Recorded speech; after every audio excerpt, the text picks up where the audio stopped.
Les musiciens toulousains ont aiguisé leur swing et leurs paroles pour leur nouvel album. Son nom, le bal républicain, ses thèmes, le chômage, la mondialisation ou les délocalisations comme la tragédie Molex. Tous ces nouveaux amis qui me veulent du bien, que du bien, des nouveaux potes, des vocales, des copains, des gens charmants qui me disent on t'aime bien. Notre engagement, il est avant tout humaniste. Notre plaisir en tant qu'artiste et notre fierté en tant qu'artiste, c'est de dire, ben voilà, nous sommes des miroirs de ce qu'on voit au quotidien autour de nous, et ça nous a paru important, justement, en ce moment, de dire ce qu'on voit autour de nous. Les Grandes Bouches ont autoproduit leurs disques, ils ont même créé un label, Mosaïque, pour ouvrir la voie à d'autres. Pour eux, c'est le seul moyen de rester libre dans un monde d'artistes devenus trop frileux. Pendant quelques années, ça a été même un peu ringardisé de dire les choses comme ça. Plus on était lisse, plus on était superficiel, mieux c'était. Bon, au bout d'un moment, ça nous a saoulés un peu parce que je vois mal comment vivre. On n'est pas que artiste, on n'est pas que musicien. Et sur scène, les trois chanteurs appliquent à la lettre leurs paroles humanistes. Ils proposent un spectacle participatif. Le public devient un membre du groupe. Des congés payés. On leur fait faire du jazz un peu, on leur fait faire du scat, et auquel cas ils répondent, voilà. Mais c'est assez naturel, c'est pas, on ne leur demande pas, je crois qu'ils font, il y a un moment, ils ont confiance et ils se laissent aller avec nous. Si vous voulez vivre cette expérience, les Grandes Bouches seront en concert le 4 novembre au Mazade, dans le quartier des Minimes. Et puis demain soir à Grenade, dans le cadre du festival Grenadine. Voilà, le groupe Les Grandes Bouches.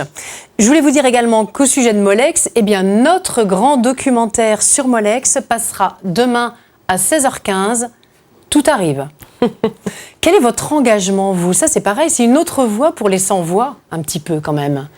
Cette manière d'écrire, comme eux chantent. Oui, mon engagement, c'est, je sais pas, être au plus près de ce que je crois percevoir comme vérité, si tant est qu'il y en ait une. Être sincère, surtout, dans ma prise de parole, puisque j'ai la chance de pouvoir prendre la parole là où d'autres sont sans voix. Eh bien, je considère que c'est une charge qui me demande d'être sincère et honnête. Et puis vous cherchez alors le lourd exercice de tenter que chacun révèle sa propre singularité à travers vos lectures, quoi. Ça c'est. Enfin, j'aimerais appeler les gens là-dedans, dans le fait, dans leur singularité, cette singularité, je trouve qu'on passe trop souvent à côté. C'est un exercice difficile de devenir soi-même. Il y a des gens qui prennent leur élan toute leur vie et puis ils sautent jamais. C'est pas de moi, mais je il y a beaucoup de barrages. Oui, leur faire toucher du doigt, les appeler là-dedans et espérer que, voilà, on s'aime, et puis espérer que quelqu'un fera la récolte. On ne sait pas ce qui se passe une fois que les livres sont dans la vie. C'est vrai. Est-ce que vous voudriez connaître un petit peu le planning des manifestations loisirs et culturelles? Ou j'en meurs d'envie. Voilà, ça se voit. Donc je vous propose tout de suite. Non, mais le coup de cœur de Christine Palot, c'est vrai que c'est important de savoir où on va sortir finalement ce week-end et dans la semaine. Alors déjà, moi, ce qui peut me permettre, aller à la librairie de la Renaissance, qui est une librairie militante qui se trouve au Mirail et dont on n'a pas assez parlé tout à l'heure. Donc, allez y faire un tour. Si vous voulez rencontrer des réfugiés politiques espagnols, c'est le lieu. Bravo.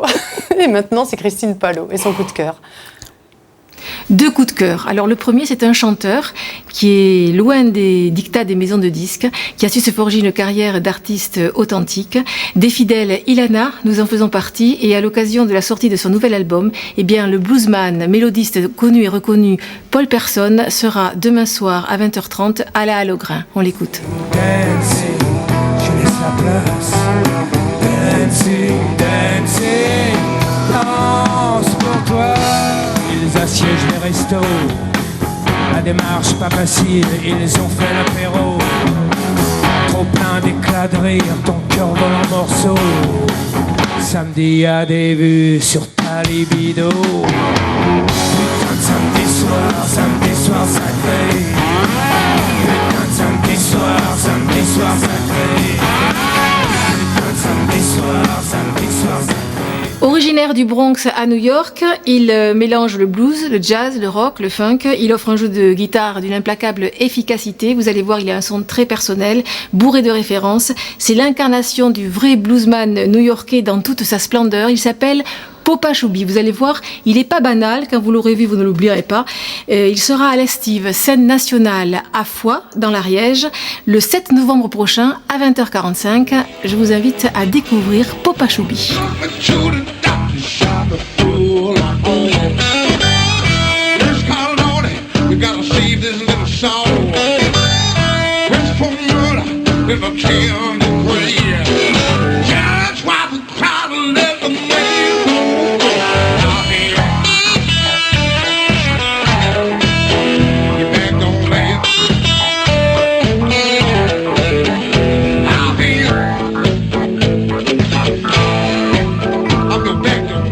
Il entre dans la peau d'un chef d'orchestre, pas comme les autres, pour diriger le Paris Symphonic Orchestra, environ une quarantaine de musiciens, fantaisie, dérision, folie, des œuvres célèbres du répertoire de Strauss à Rossini, qui seront dirigées et revues et pas corrigées, avec humour par donc l'humoriste Michel Leb. Le spectacle s'intitule Ilharmonic Show. Il sera à Castres le mercredi 9 novembre, à la salle Gérard Philippe. Voici un extrait tout de suite d'Ilharmonic Show.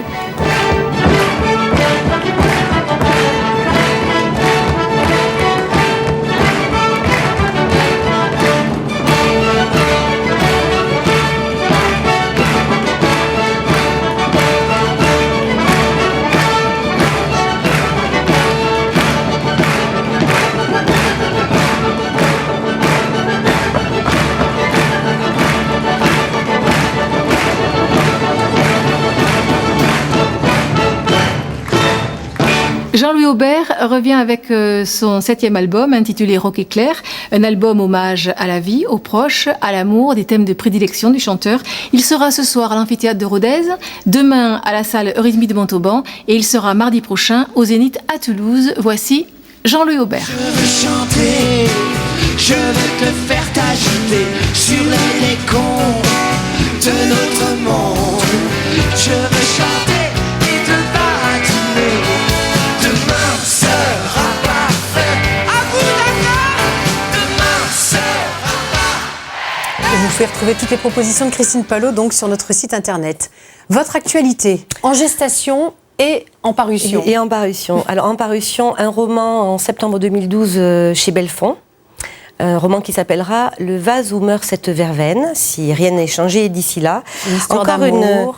Une histoire d'amour, mais un peu particulière, puisqu'elle se passe entre deux personnes très âgées, qui sont séparées pour la première fois de leur vie et qui vont s'écrire tout au long d'un roman qui va amener à jour une dramaturgie comme j'aime les mettre en scène.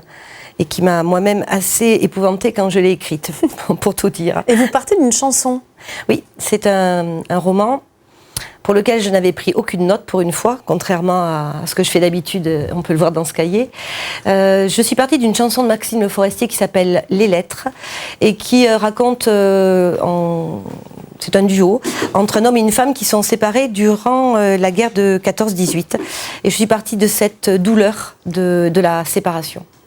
Alors, le livre que vous allez nous lire, là, parce qu'on a encore un petit extrait à se mettre sous la dent. Tout à fait. Alors, c'est paru dans la revue Brève, une revue que je vous recommande, qui est spécialisée dans la nouvelle.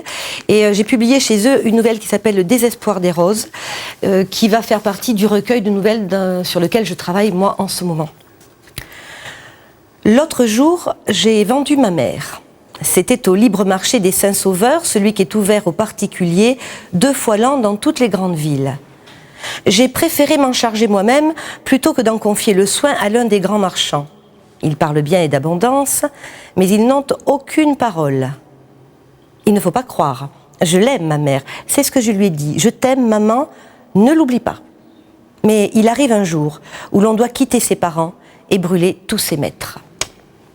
Vous êtes un peu cabot, hein, en fait. Je le découvre, là, en direct.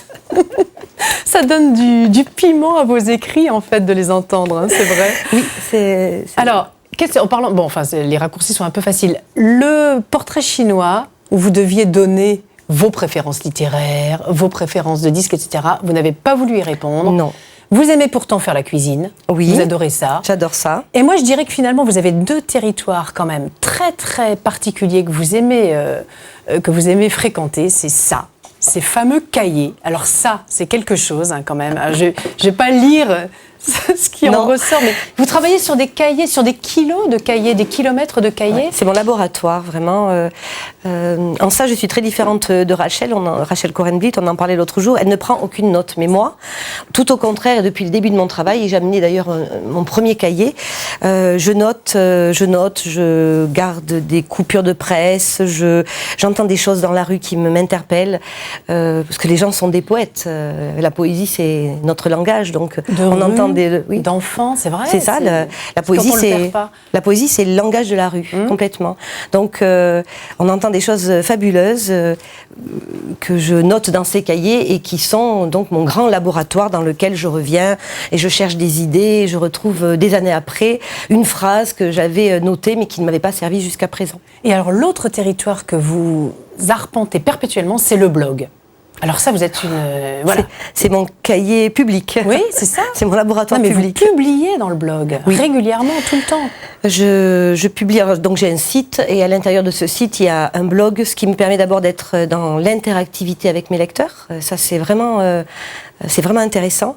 Et puis c'est un lieu de création, le blog, de création littéraire, différente bien sûr du cahier et différente du roman qu'on écrit quand on est seul chez soi, mais c'est quand même, on peut vraiment avoir un projet littéraire, et d'ailleurs j'en ai un dont je ne peux pas parler parce qu'il est vraiment trop immature, mais il y a vraiment une partie de mon écriture dans ce blog qui est destinée à devenir un projet littéraire. Bon, bah rendez-vous sur le blog alors. Rendez-vous sur le blog. Merci d'être venu. Mais je vous en prie. Vous retrouvez toutes ces informations sur www.france3.fr, donc en tapant Midi-Pyrénées. La semaine prochaine, nous rencontrerons Cornel Gorgita, un réalisateur roumain qui a sorti son premier film, Europolis, et qui fait partie donc de cette grande mouvance roumaine de cinéastes. Et puis, bonne semaine avec Hélène Bassas et Christophe Dirnelt. À vendredi.